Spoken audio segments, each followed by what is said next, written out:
Good morning, everyone. Welcome to the Sunday School Hour for Victory Baptist Church on this Sunday, May the 10th, 2020, going live at 9:56 a.m. Central Time, starting just a little early. And I do that because it gives everyone a chance to. I go live and it takes a few minutes for everyone to catch up. So if I start right on time, then I have to kind of wait 5 minutes before everyone catches up. So I can't really start doing anything until I give it a few minutes. So welcome, welcome, welcome, welcome, welcome. If you're not a member of Victory Baptist Church, but you are listening, we appreciate that. And we welcome you as well. To all the members of Victory Baptist Church, thank you for continuing to listen, continuing to support everything, continue to pray for the church. I've been looking, and it appears that at least the churches around us, it doesn't appear any of them are meeting yet. All of their parking lots are empty. There's no one there. I think one church in the area, at least I think they are live streaming now. I don't know where or how they're live streaming, but I think probably on Facebook, probably. I can't tell you. I don't know I still don't really know what to do. I really thought that there would be more churches in this part of the country that would be like, no, we're going to meet no matter what. And that really hasn't been the case. So that's kind of I'm kind of happy about that we're not in the situation where, okay, everyone kept meeting and we're one of the ones who didn't. It seems to be pretty. I mean, I haven't heard of any churches in the local area that are just saying, nope, we're going to meet no matter what happens. Other parts of the country, there's been a lot of that, making national news. So we'll have to continue to wait and see. I continue to ask people, if you're not a member of this church, but if you know of churches in your area or if your church is meeting, let me know the why, the how, what you're doing. If churches in our local area are meeting, members of Victory Baptist Church who live in the local area, let me know the when, the where, the how they're doing it. And then, we'll have to continue to try to see how we're going to go forward. Obviously, for those who listen to this years from now and have no idea what I'm talking about, we're in the middle of a pandemic and churches are not meeting. They are because of the pandemic. So we're kind of waiting and seeing, thinking that we're getting to a situation where that needs, it's hard to believe that it's been as long as it's been. And, if you look at some of the numbers in some places, they continue to go up. Some places where they kind of eased the restrictions, those numbers are going back up. So what, how long, what do you do? So we will have to see. Being a small congregation, it would be probably pretty easy to maintain, social distancing, and it would probably be easy to take some necessary precautions and maybe be able to get back to meeting sooner rather than later. So we will have to see.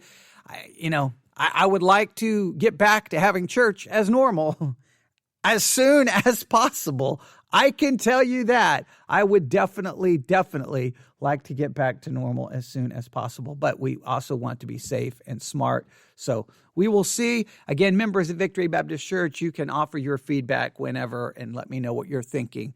And we'll try to make the best decisions. Other things going on this morning.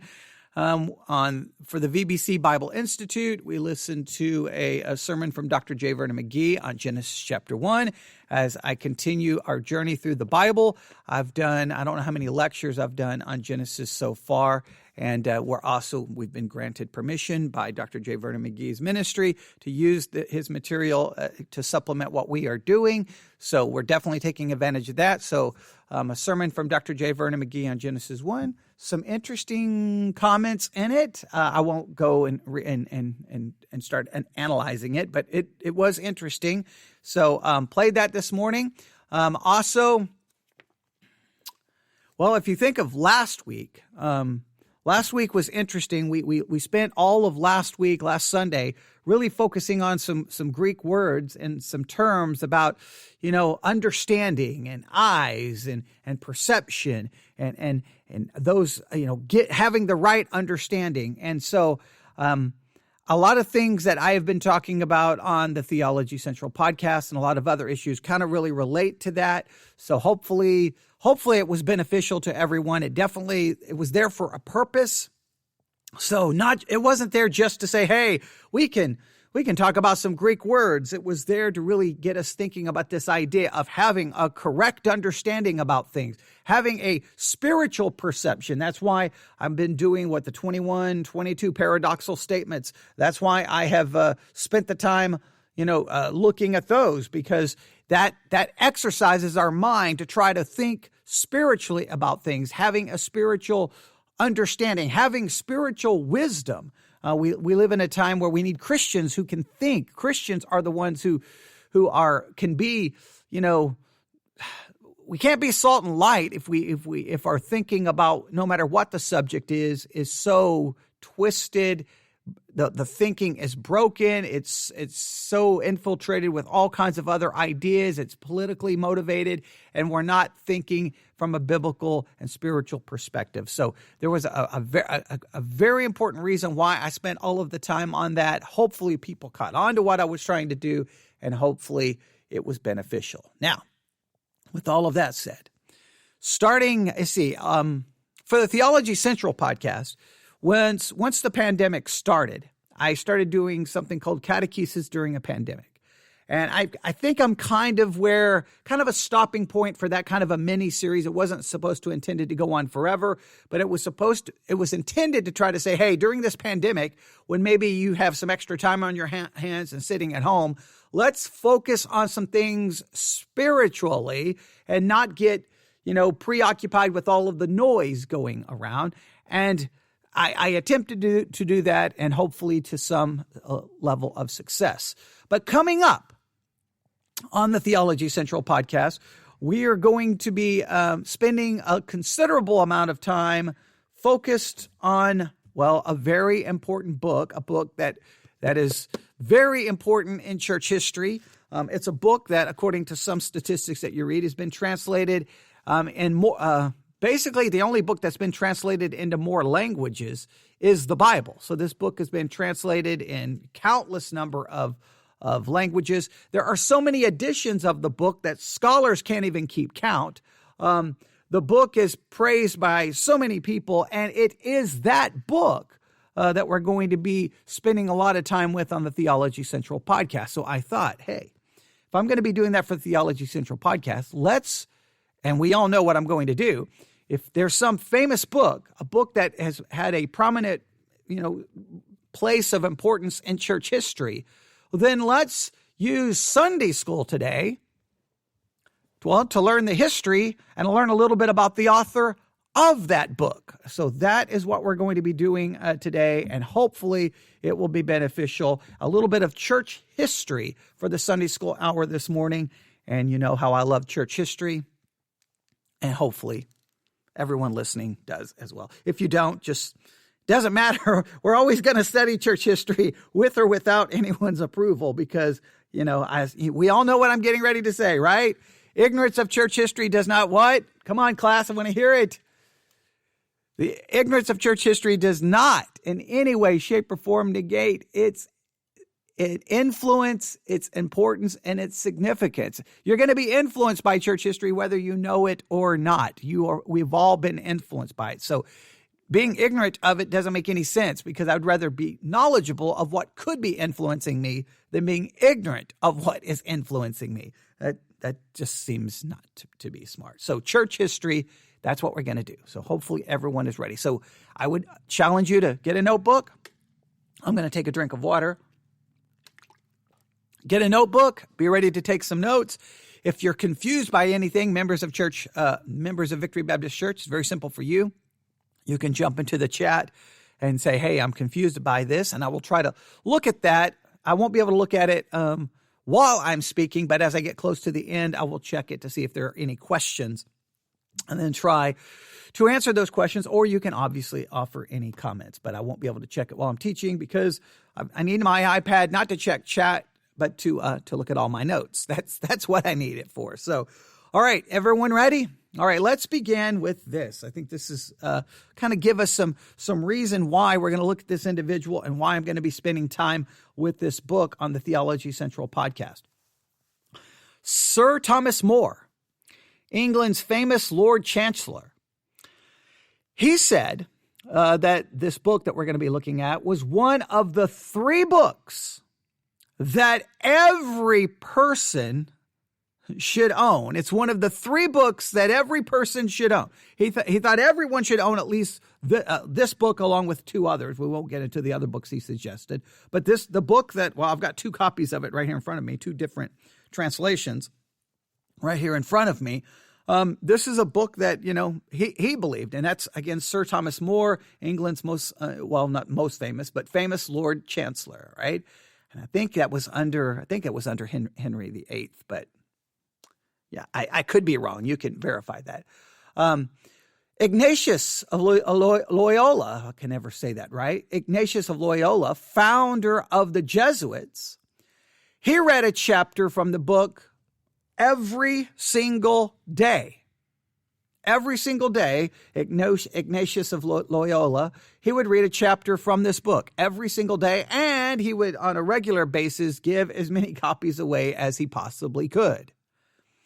Methodist founder John Wesley said it was the best summary of the Christian life that he had ever read. So we've got, people from different theological backgrounds, people from different walks of life. Sir Thomas More, Ignatius of Loyola, and John Wesley, all praising this book. And I literally could spend 15, 20 minutes going from this person and this person and this person and all the famous people throughout history who have said, hey, own this book, read this book, study this book, give this book away, and how wonderful the book is. So anytime you have a book that gets that much praise and that much attention, then I think, then we should at least be aware of it. We should at least study it. And obviously, we want to know about the person who wrote it and their place in church history. So that's what we're going to do. So my introduction to the book, and you'll find this to be somewhat fascinating. I started hearing about this book when I was a member of an independent fundamental Baptist church, which is bizarre that this book would have ever been suggested, that this book would have ever been praised. In fact, I purchased the copy I have 2 translations. The oldest one I purchased at Divine Truth Bookstore in Papillion, Nebraska, during lunch for the Bible Institute that I attended there. Because the book was being talked about in the Bible Institute. We weren't studying it, but it was being mentioned. And I think maybe a quote from it was read. I can't remember. So then during lunch, I went to the Divine Truth Bookstore and looked for a copy, and there it was. And I still have the paperback version. It's about to fall apart. I still have it. And it's just weird that it was mentioned there. And here's the reason why.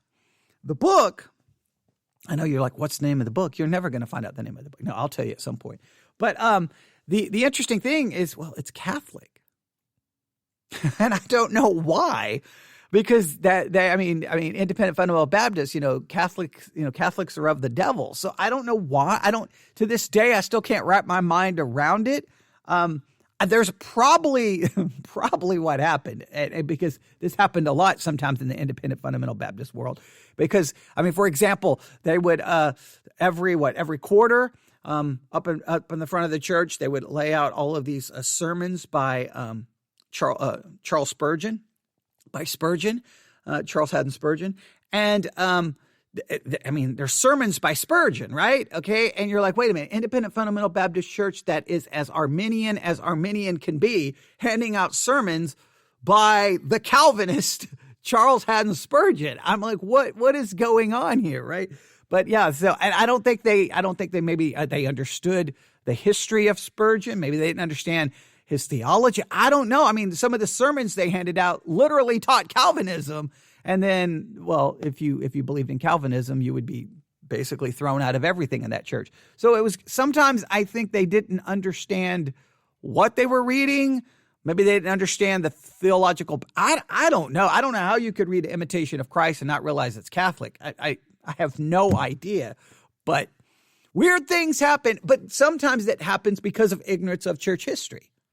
Sometimes it happens because. But yes. So my introduction to the book was, in an independent Baptist world. So the book, in other words, the book has transcended kind of theological divisions for some weird reason.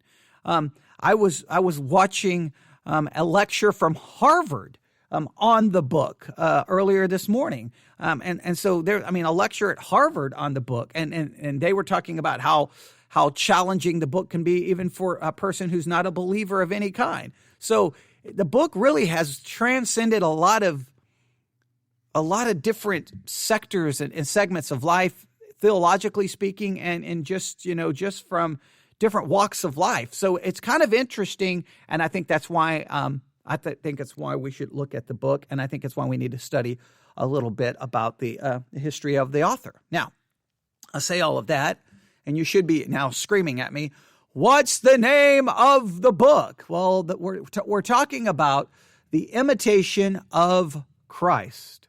The Imitation of Christ, all right? The Imitation of Christ. Again, some say it's been translated into in more language than any other book other than the Bible. And this is what's crazy. There are so many editions of the book that scholars can't even keep track. In fact, this is crazy. In 1779, there were already 1,800 editions.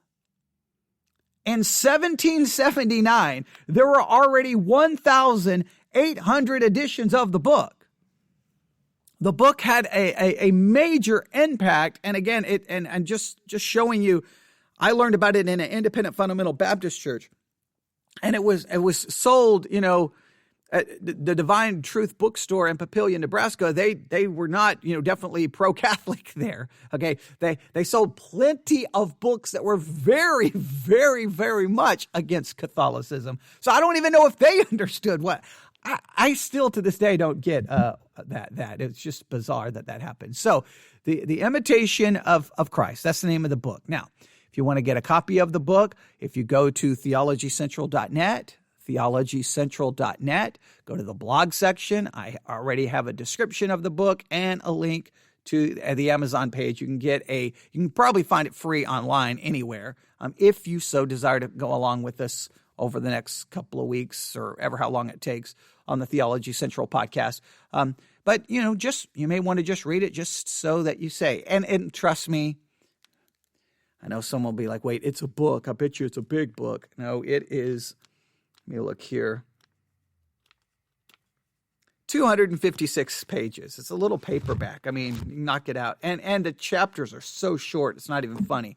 So that's why a lot of people would read a chapter a day. Some took the practice of reading a chapter a week because to try to meditate and then discuss and talk about it for a week. And we'll probably kind of do I don't know what kind of approach we will take. So that's so the name of the book is The Imitation of Christ. All right. Basically, it's considered a devotional classic. In fact, I think Moody Publishing, they released a kind of a box set. There's a Kindle version of the set. I think it's 19 books called Christian Classics, and the Imitation of Christ is in that set.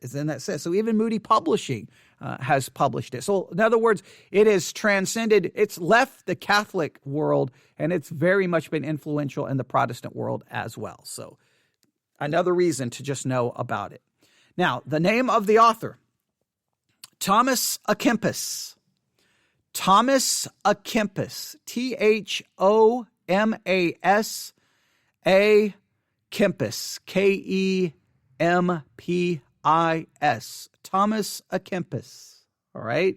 That's the name of the author, and that's who we're going to focus on for this morning during the Sunday school hour. All right. We're going to try to learn a little bit about him, kind of understand. We're going to also look at it from a historical context. So hopefully you got that. And it would be interesting to know how many people have read of the imitation of Christ. Now, that's something to note. There are different ways. Like the one translation I have here, I have a leather-bound copy. It's called the Imitation of Christ. The Imitation of Christ. The older copy I have, the paperback, it is of the Imitation of Christ. So sometimes you'll see it of the Imitation of Christ or the Imitation of Christ. I think even some editions you just have Imitation of Christ. So, in fact, I think in my notes, the Imitation of Christ is how it's described in, I put down in my notes. So depending on what copy you have, you may get different titles.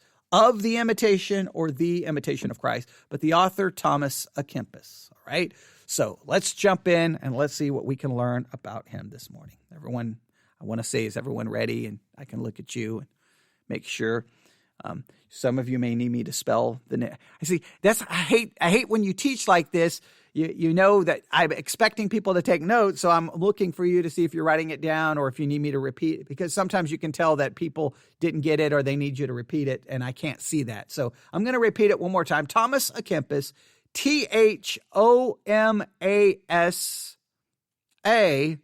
Kempis, Kempis, Thomas à Kempis, and what you need to know is that wasn't his real name. All right. He ends up being given that name in school, but we'll find out all about that. All right, here we go. First thing we need to remember, or first thing we need to know, is that we know very little about Thomas himself. We know very, very, very, very little about him. There's not really a lot to say about him other than the book, but we're going to dig in and see what things we can discover. But little is known about Thomas. All right, he's not someone where you can write volumes about. All right. He's basically known for little else than the book, The Imitation of Christ. He's not really known for anything else. I mean, that's kind of what he's known for. He's known for that book. And it's kind of interesting.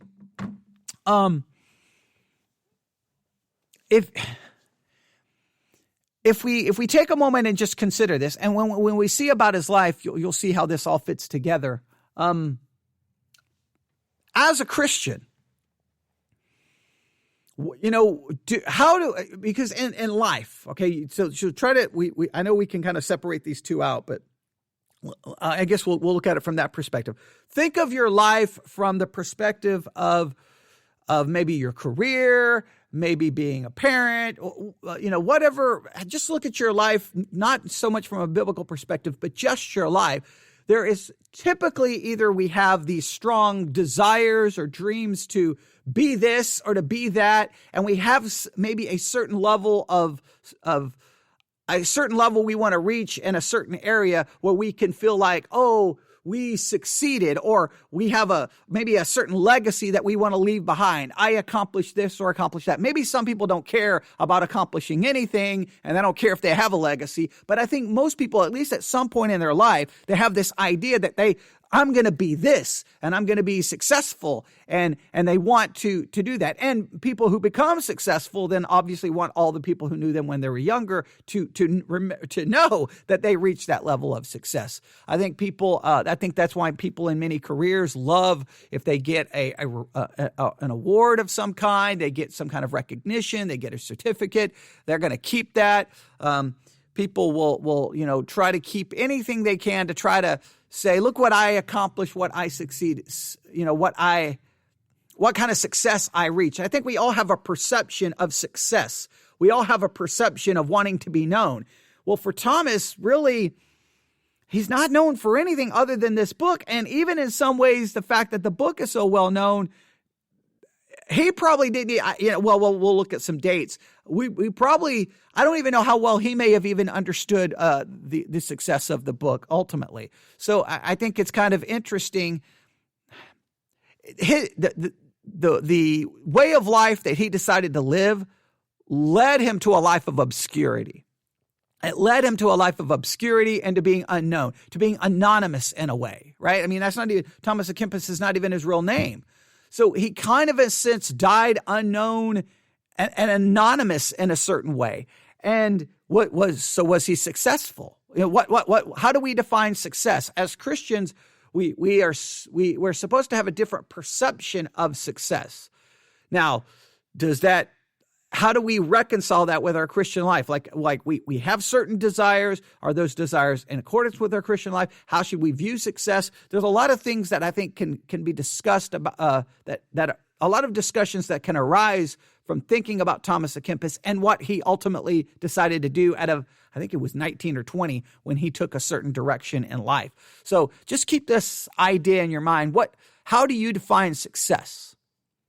Now, I know if we're in church, you'll say, I define success by living a life pleasing to God. And you can give me the church answer. But is that what truly motivates your life? Or do you have another desire for success? And can a Christian desire success in other areas and that isn't a sin, and that doesn't become loving the world, loving the things in the world, and a preoccupation with the world? How do you, again, maintain this idea of being a pilgrim, not loving the world, and then this idea of success and what you hope to leave behind? Lots of concepts that all come together there, and you'll see this play out a little bit in his life. All right, so we know very little about him. I mean, basically, all we know is he wrote this book. That's kind of all we know. All right, so let's do this. Let's kind of set the stage historically. Let's kind of give us a timeline. All right. We need a timeline. We need a history timeline. And so here we need Sarah to open up the book of Sarah and make sure the timeline is right. So she can open up that book and make sure we have the right timeline. It may be sitting over here next to me, the notebook over here, but we'll see. Here we go. Let's go to the year 1378. 1378. 1378. Now, I would ask, can anyone tell me what happened in 1378? This is what I would say if we were here, because I always like to know what parts of church history people know and what parts of church history people have no idea. But 1378, can anyone tell me what happened? Obviously, I can't hear you. 1378. Here we go. The Papal Schism. All right, sometimes it's known as the Western Schism or the Papal Schism. Sometimes it's known as the Great Papal Schism or the Western Schism. 1378, we have the Western Schism or the Papal Schism. Now, I could ask you, what was the Papal Schism? What was the Western Schism? I think I know what I think some people would probably try to answer, and they possibly would be wrong.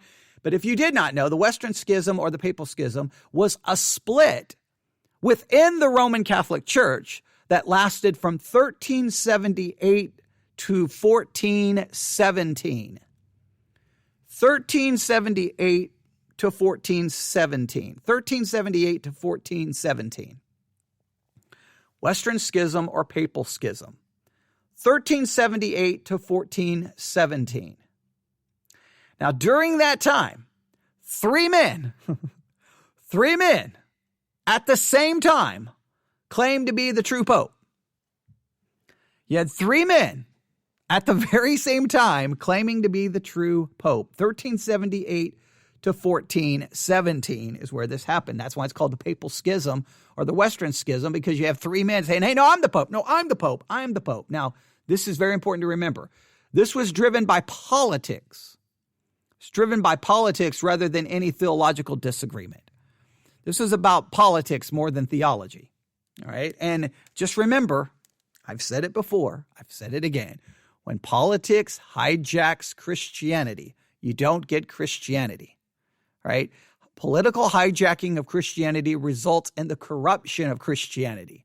It destroys Christianity. It turns it into something else. And I tell you every single day, I don't know how many times I've said it, but you should take me up on it sometime. Everyone who lives in the local area, 91.3 FM. If you don't want to tune in on the radio, look up American Family Radio and listen to them live on the internet. You can download the American Family app. Listen to American Family Radio Monday through Friday, starting from about 10 a.m. to about 6 p.m. 10 a.m. to about 6 p.m. Do it for 1 week and then contact me and let me know what you hear. You're gonna be like, wait, was I listening to in the local area 1470 AM talk radio, Glenn Beck, Rush Limbaugh, Sean Hannity, Mark Levine. I think that's all the people that come on 1470. You're going to am I listening to conservative Republican talk radio or am I listening to Christian radio? You're going to think you're listening to conservative Republican talk radio. That's what you're going to think you're listening to. And it's done on a quote unquote Christian radio station. That's the political hijacking of it. Well, political hijacking, anytime it happens in church history, you end up with splits, you end up with all kinds of craziness. And in fact, you go back in church history, especially when you merge politics or church and state, you know what I always say, people start dying. And so here you had a division, 3 men walking around claiming to be the Pope, and it all came down it was driven by politics, not theological disagreement. So that's the Western Schism or the Papal Schism. Now, does anyone know the schism ended 1417, but it ended because of the Council of Constance. The Council of Constance, which lasted from 1414 to 1418. So the schism ended by the Council of Constance, 1414 to 1418. That's when the schism finally came to an end because of that council. All right? Western Schism or Papal Schism. All right? So that's 1378. Now, let's jump from 1378. Let's jump to 1479. 1479. 1378. Now, let's jump to 1479. 1479. Can anyone tell me what happens in 1479? Now, you all know this one. You may not know the date, but you know what happened, all right? Because no one expects it, right? That's reference to a Monty Python movie, okay? But that's okay. No one ever expects the Spanish Inquisition. No one ever expects the Spanish Inquisition. 1479. 1479, we have the establishment of the Spanish Inquisition. Now, if you don't know anything about the Spanish Inquisition, this was set up to try to wipe out heretics and heresy, right? To bring charges against people for being a heretic or for heresy, have them charged, then all kinds of crazy things would occur, and then in many cases, they would be tortured and killed. Now, there's all kinds of dispute of how many people were tried during the Spanish Inquisition and how many people were killed. The numbers will be hundreds of thousands with only like 3,000, 5,000 dying. Like hundreds of thousands were accused and tried, but only 3,000 to 5,000 died. Now, I know even when you say only 3,000 to 5,000, that's horrible because 3,000 and 5,000 people were being killed in the name of God. Now, again, merging of church and state kind of concepts. That's still horrible. Others have the number far greater than 3,000, 5,000. They have far number, maybe in the tens of thousands of people who were killed. So just note there's lots of disagreement on that, but the Spanish Inquisition was a time where people would be, basically interrogated for possibly being a heretic, tried, and then in many cases tortured and killed. Now, again, there's dispute about numbers, but no one denies that it occurred. No one denies it occurred because it did. What they typically do, Catholic sources want to play it down. Well, it wasn't that many people. And then Protestant sources want to increase the number. Look, everyone just admit it happened and it was not a good thing. All right. And we can talk about the merging of church and state there and a lot of other issues. Okay. So make sure we get this. 1378, Papal Schism. 1479, the establishment of the Spanish Inquisition. Now, in the middle of those two very important events in church history, the Papal Schism and the Spanish Inquisition, okay, in the middle of those two events, in the year, well, when I say in the middle, between those, because it's not directly in the middle, between those two events, 1378 and 1479, in the year 1380, a baby was born. A baby was born in the year 1380, and this baby was born in the town of Kempen, Kempen, all right, near Dusseldorf in Germany. And if I'm saying that incorrectly, I apologize. All right. So the town of Kempen, Kempen, this town is near Dusseldorf in Germany.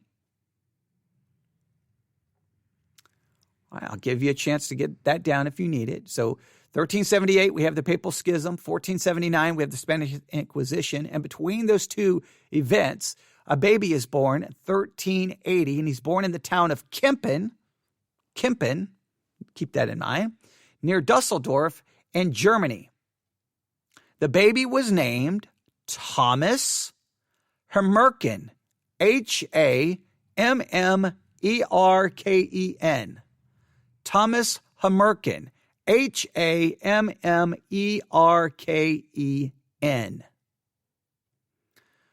All right. So the baby is born in 1380. He was born in Kempen, near Dusseldorf in Germany. The baby was named Thomas Hammerken, Hammerken.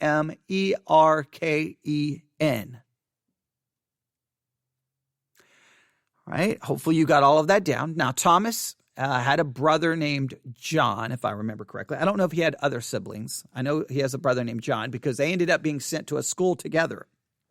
Right?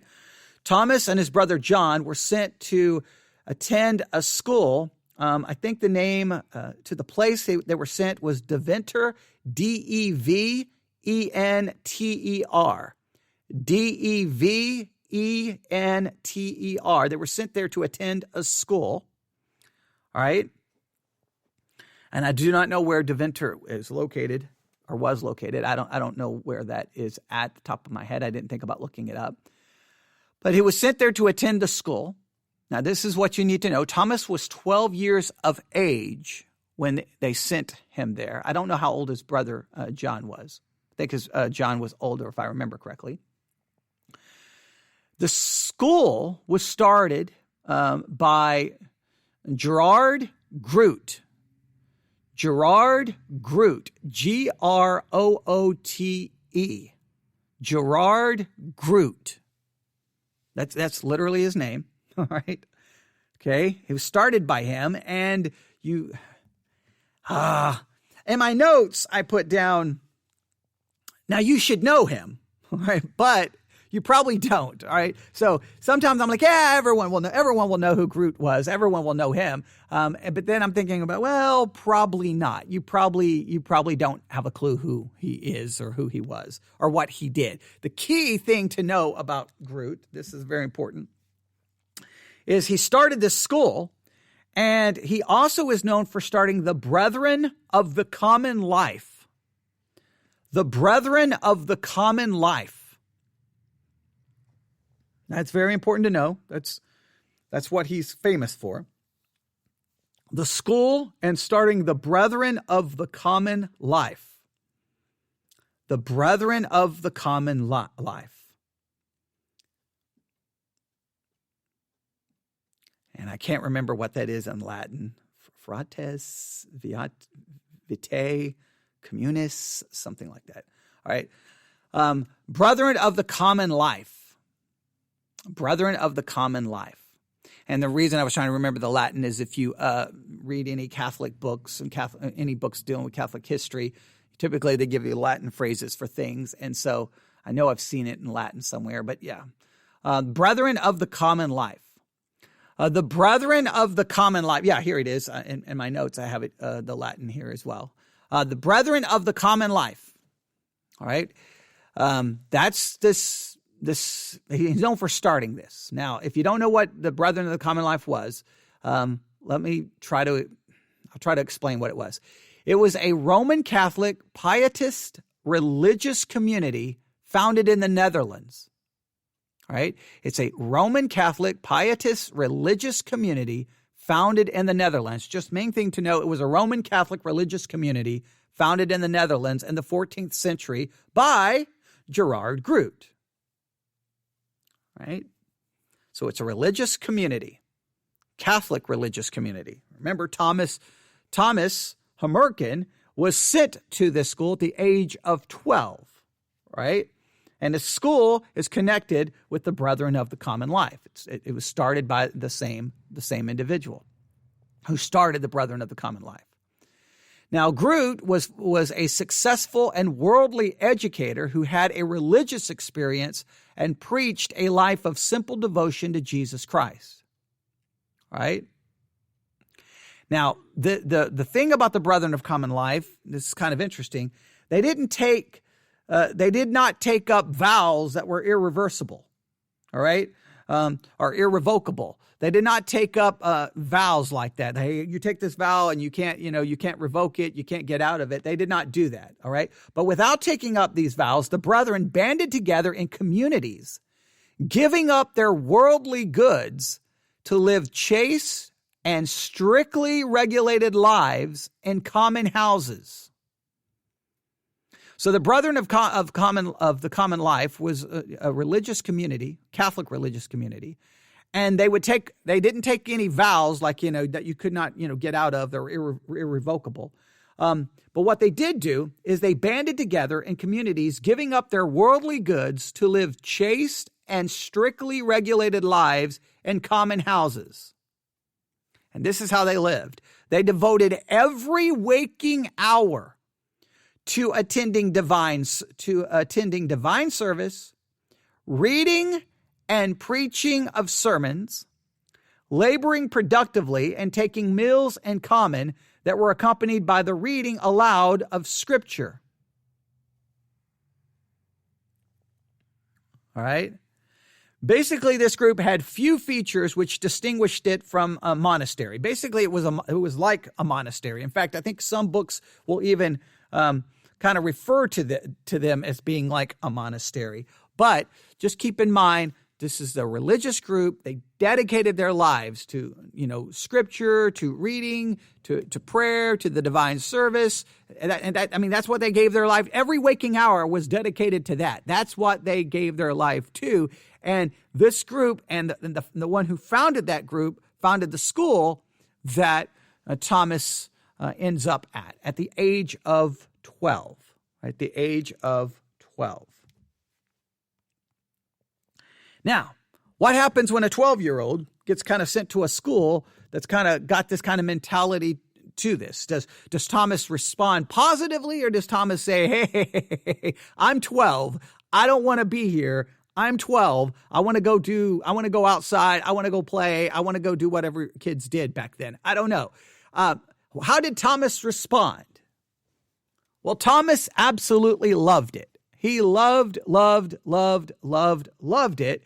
And here is the reason he loved it. Let me quote. He loved it, and I love this, and I quote, because I could read books to my heart's delight. Right? He loved to learn, and again, he loved the school because he could read books unto his heart's delight. He could read, and because he could read, he loved it. So obviously, not all 12-year-olds would respond the same way, but he did. He loved it, and because he loved books. And remember, books would not have been common for everyone back then, and so being at the school gave him access to books, and he obviously, from everything we know, grabbed everyone he could and read everyone he could and loved it. He loved to learn. A love for learning. So interesting how many of the great people in church history had a love for learning. All right. At school, he was called Thomas from Kempis. That's what he was called in school, Thomas from Kempis. All right, which was a kind of a common way of doing things back then.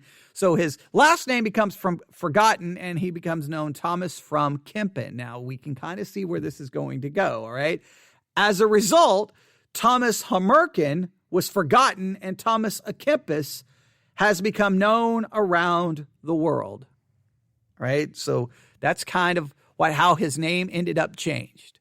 People at school started calling him Thomas from Kempis, and next thing you know, forget his last name. He's not even known by that anymore, right? Most people wouldn't even know that. Even people who've read Imitation of Christ a bazillion times probably may not even know it unless they're reading the introductory material, all right? So he goes there at 12. When he was 19, some say he was 20. I looked up multiple sources here, and there's a dispute. Some say 19, some say 20. But at the age of 19, at the age of 20, he makes a very important decision. All right. At the age of 19 or 20, he decided to enter the monastery. All right. At Mount St. Agnes. Mount St. Agnes. And now, again, some refer to this as a monastery, but it was the brothers who recently started it at that time. They'd recently started it in Holland. All right. So some refer to it as a monastery, but typically with a monastery, you have to make some kind of vow. You're making a vow. You're taking a vow. From what I understand, the brothers didn't have those kind of vows. So is it still classified as a monastery? There seems to be disagreement. I think most sources say it was a monastery. Others say it wasn't. But the brothers started it. So it was structured as a monastery. You lived like in a monastery. You just supposedly, I guess, did not have the vows like other monasteries did. All right, but age 19 or 20, he decides to enter there. And guess what? This is very interesting from a historical perspective. Guess who is the administrator of that monastery? His brother John. So his brother, obviously, he decided to join it and be a part of it and administer it as well. So both boys, they go to that school, and that kind of just determines the rest of their life. That's kind of the direction they're going to go the rest of their life, which is interesting, seeming to indicate that neither of them went there and hated it or resented their parents for it or complained. They seemed to just kind of, they fell in love with that way of life, it seems. And, you can take that for whatever it's worth, but it's kind of interesting. So we don't know if he was 19. We don't know if he was 20, but he entered the monastery. We do know he entered the monastery. And here, this is very important to note from church history. He spent the rest of his very long life behind the walls of that monastery. That's where he spent the rest of his life. He entered at 19 or 20, never left, stayed right there. And I think he lived to be 91, 90, I can't remember. I think 91, 92, maybe 94. I can't remember. He lived a long time. So that's a long time he lived behind those monasteries and the walls of that monastery in obscurity. And again, that goes back to, is that a successful life? If you throw out everything now some Christians would say it's not successful because he withdrew from the world and we're supposed to be salt and light in the world. But let's ask this question. If you write a book behind the walls of that monastery that's been translated possibly in more languages than any other book other than the Bible, there's so many editions, nobody can keep count. And the book has been read by people all around the world. And it's even lectures at Harvard are given on it. And it's a book that's influenced people from around the world. Was he not being salt and light?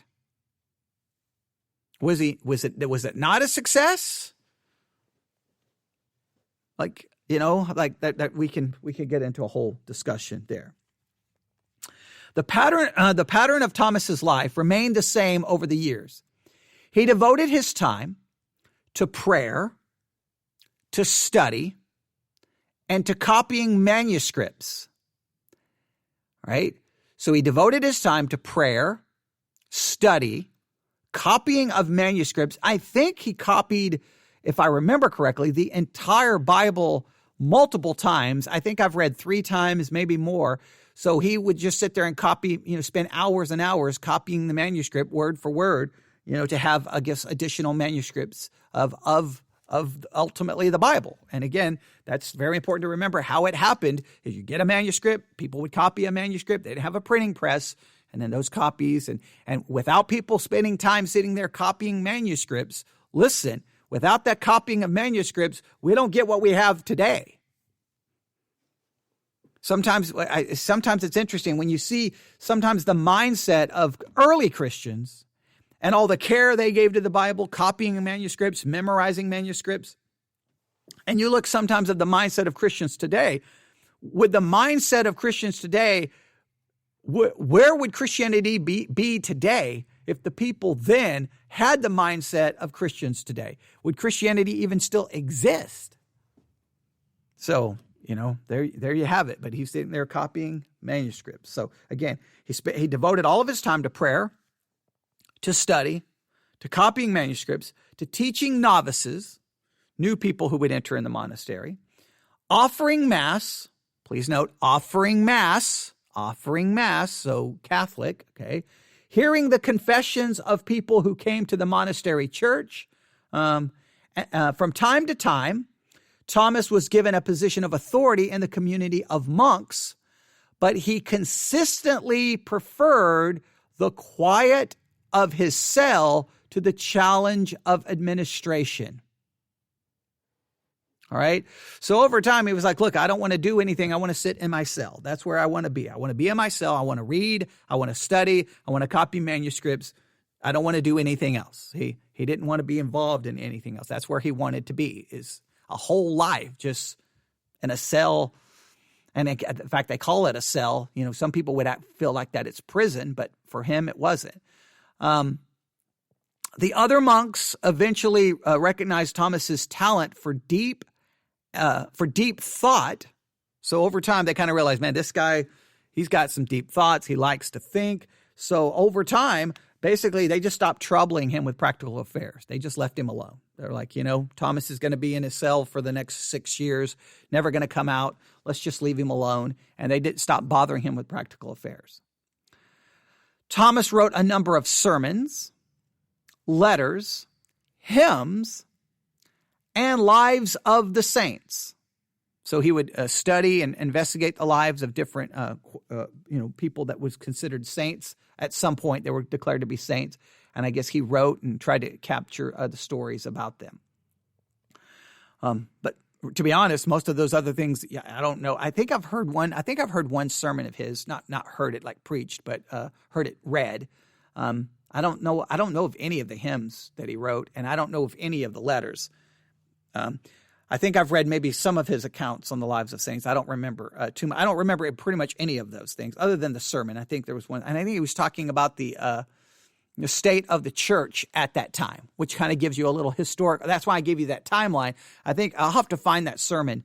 I think there's an audio reading of it, maybe on YouTube, and so if it's not copyright, maybe I can play it at some point. He reflected the mystical spirituality of his times. All right. So please note, he reflected the mystical spirituality of his times. Now this is important. When you, as a Christian, whatever time you live in, there is kind of an understanding of spirituality. There's an understanding of what the Christian life should be. There's an understanding of what the Christian life looks like. And every generation, every 10, 15 years, there's kind of an idea of this is what Christianity is. This is what true spirituality is. He was greatly influenced by the mysticism of the day, mysticism of the time. And I think it's just important. Sometimes as Christians, you should stop and think, okay, just look at your Christian life. Think about, for the older people, especially if you were a Christian in the 80s, how was kind of Christianity understood and defined and perceived in the 1980s? How was it kind of understood and perceived in parts of the 90s? How from the 2000 to 2010? How from 2010 to 2020? And now starting in 2020, what changes have you seen? How the Christian life was to be understood, how it was defined, how did popular preaching describe the Christian life, describe spirituality. You can see an evolution of thought just from the 1980s till today, if you've been paying any attention. Now, what happens is Christians don't pay attention, but again, ignorance of something does not negate its influence. Yet, even though they're not paying any attention, the next thing you know, you hear them saying and describing and speaking kind of the what's in the air, spiritually speaking. They pick up that way of thinking and they just bring it in. And you're supposed to stop every thought and bring it into captivity. You're not supposed to do that. But every generation has a way. And when you go back in church history, this is very important when studying church history. You've got to try to figure out what was kind of the theological climate. What was the spiritual understanding of that time? And you've got to read the writings of a church father or of anyone in light of how they thought at that time, because they're going to reflect that. So if you read, Thomas Kempis, Imitation of Christ, you have to kind of pick up, little mysticism thrown in here. Okay, that's the way he views spirituality. Okay, that's that. In fact, as one describes it, and I think this is important. Let's see, where do I have it in my notes? He reflected the mystical spirituality of his times. Now listen, that the sense of being absorbed in God. That was something that was kind of prevalent at that time, the sense of being absorbed in God. I don't even know what that means, but it's definitely a part of the mysticism, that you could have some kind of mystical connection with God. And some of these mystical ideas show up in modern day charismatic theology. So just keep in mind. And again, many modern day charismatics have no idea where some of their ideas come from, because ignorance of church history doesn't negate its influence. You're just being influenced by something you don't know, right? You hear me say that all the time, all right? So the most famous of his works by far is The Imitation of Christ, all right? It's an instruction, this is how one describes it, on how to love God. The book, and they even describe it in one description, this small book, so it's even classified as a small book by many people, free, not just me, free from intellectual pretensions, has had great appeal to anyone interested in probing beneath the surface of life. A poor peasant who serves God, Thomas wrote in it, is better than a proud philosopher who ponders the course of the stars. Now, that gives you kind of a little bit. Now, he may speak as better than a proud philosopher, but please note, Thomas is given a philosophy there. A poor peasant who serves God is better than a proud philosopher who ponders the courses of the stars. The book advised the ordering of one's priorities along religious lines. Vain and brief is all human comfort. Blessed and true is that comfort which is derived inwardly from the truth. That comes directly from the book. Let me read that again. Vain and brief is all human comfort. Blessed and true is that comfort which is derived inwardly from the truth. Now, see, that's what you kind of get when you read Thomas à Kempis. You get that and you're kind of like, whoa, okay, I got to think about that. So the way I've always approached the book is I just read like one little line, like a line, and I just sit there and start thinking about, okay, what are they trying to say here? What's he trying to say here? And trying to understand it, trying to think about it. It's supposed to be read in little small sections, and then it's really supposed to be meditated on and thought and discussed. That's really the way it should work. But trying to get people to read a book and then talk about a book, yeah, you got better chances of winning the lottery in some cases, all right? So, again, vain and brief is all human comfort. Blessed and true is that comfort which is derived inwardly from the truth. Thomas advised where to look for happiness. The glory of the good is their own consciences and not in the mouths of men. That's an interesting comment. The glory of the good is in their own consciences and not in the mouths of men.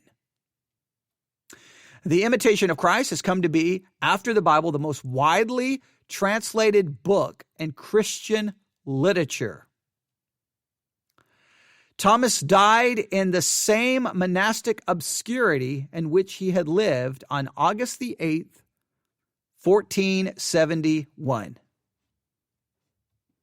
He died in the same monastic obscurity in which he had lived, and he died on August the 8th, 1471.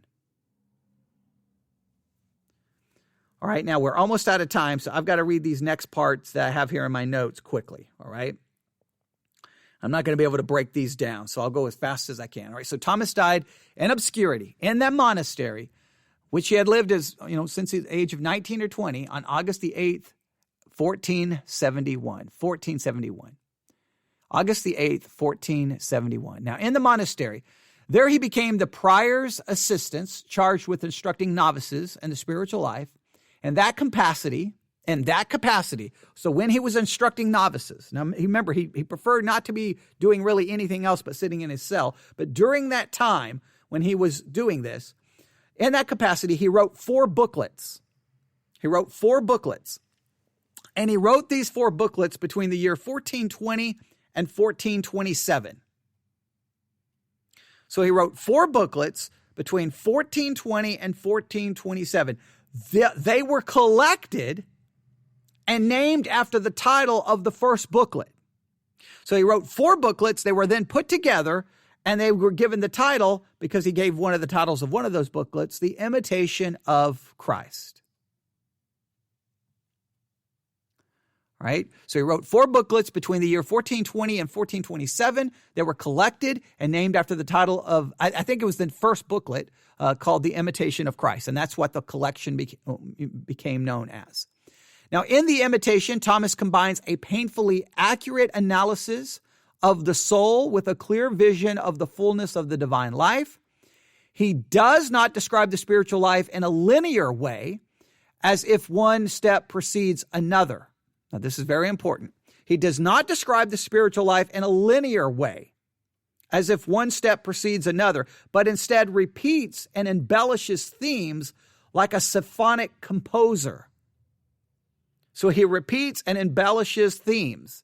He takes the theme, builds on it, adds to it, but he does not describe the spiritual life in a linear way. Now, just note that sometimes you could give someone a book and like, okay, do they describe the Christian life in a linear way? And people will be like, what are you talking about? Again, this comes down to reading, interpretation, how to figure these things out. So, okay. And the first useful reminders for the spiritual life, Thomas lays out the primary requirements for the spiritually serious. We must imitate Christ's life and his ways if we are to be truly enlightened and set free from the darkness of our own hearts. Let it be the most important thing we do then to reflect on the life of Christ. That's right there. That's literally the first page of The Imitation of Christ. I've read it enough times. I can almost have it memorized. Right? So in the first booklet, he says this. The primary requirement, this is the primary requirement, we must imitate Christ's life and his ways if we're to be truly enlightened and set free from the darkness of our own hearts. Let it be the most important thing we do then to reflect on the life of Christ. And I'm going to have to stop there because of time. Because I've got a lot of just little notes from the book, a lot of different sections from the book copied, and I wanted to read some of them, but we'll run out of time. So there you have it. Thomas à Kempis. You know the timeline. You know when he was born. You know a little bit about his childhood. You know he had a brother. You know a lot of different things. I think you got a kind of a pretty good overview. I think you do. So I'll just end with this. The kind of the takeaway, because I always like to make, the study of history practical. All right. So here's what I would ask you. And I want you to meditate on this today and think about this. What in your mind, now I'll probably just add kind of a couple questions I'll throw in here. In your mind, now you got to be honest with yourself. You got to be honest with yourself. What do you feel a successful life is? Now, you got to be honest. In other words, do you look at your life? Do you look at your past? Do you look at your present? Do you go, I've been successful? Do you feel successful? How do you define success? If other people were to, maybe from your past, ask you, met you and said, how are you doing? Would you try to maybe embellish a little bit to make yourself sound more successful and that life has been better than it is because you don't want to appear to not be successful in the eyes of other people? Are you preoccupied with how other people perceive you? Success. Are you preoccupied with how maybe other people view you? You don't want to look. You're worried about other people, so that means your view of success or what you want to be known for is probably a more earth-based view of success. Or do you have a different definition of what successful is? And what does that look like? If you're now you got to be honest here. If you're going to say success is my love for God, serving God, witnessing to people, knowing God. If you're going to write that down, then you've got to look at what you do Monday, Tuesday, Wednesday, Thursday, Friday, Saturday, Sunday, and say, yeah, what I think success is, that's what I'm pursuing. It's like this. You can all write down what would be success for a healthy life, right? And you say, well, success for a healthy life would be,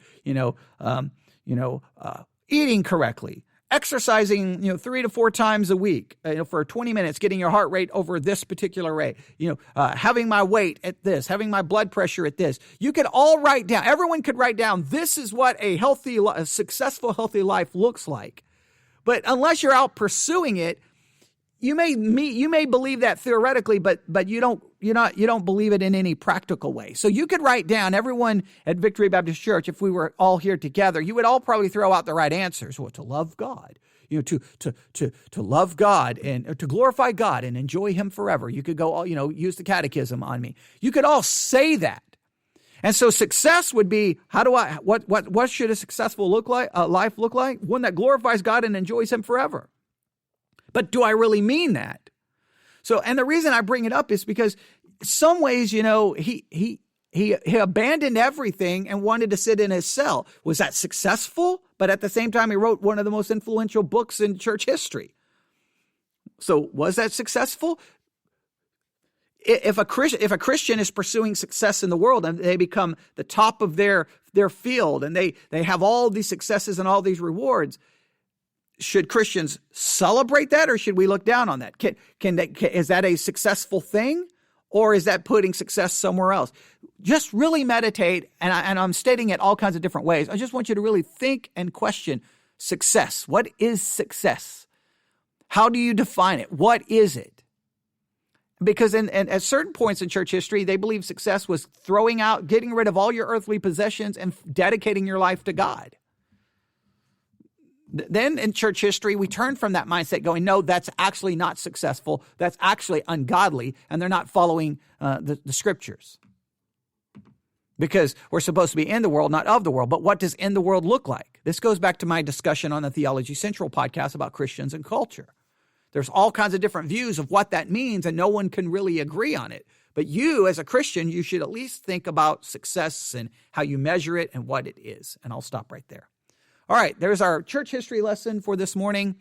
Thank you. I'll have to stop. Don't go anywhere. We'll be back at 11, a little bit after 11. It's already a little bit after 11. We'll be back shortly for the book of Romans, chapter 5. So, all right. God bless.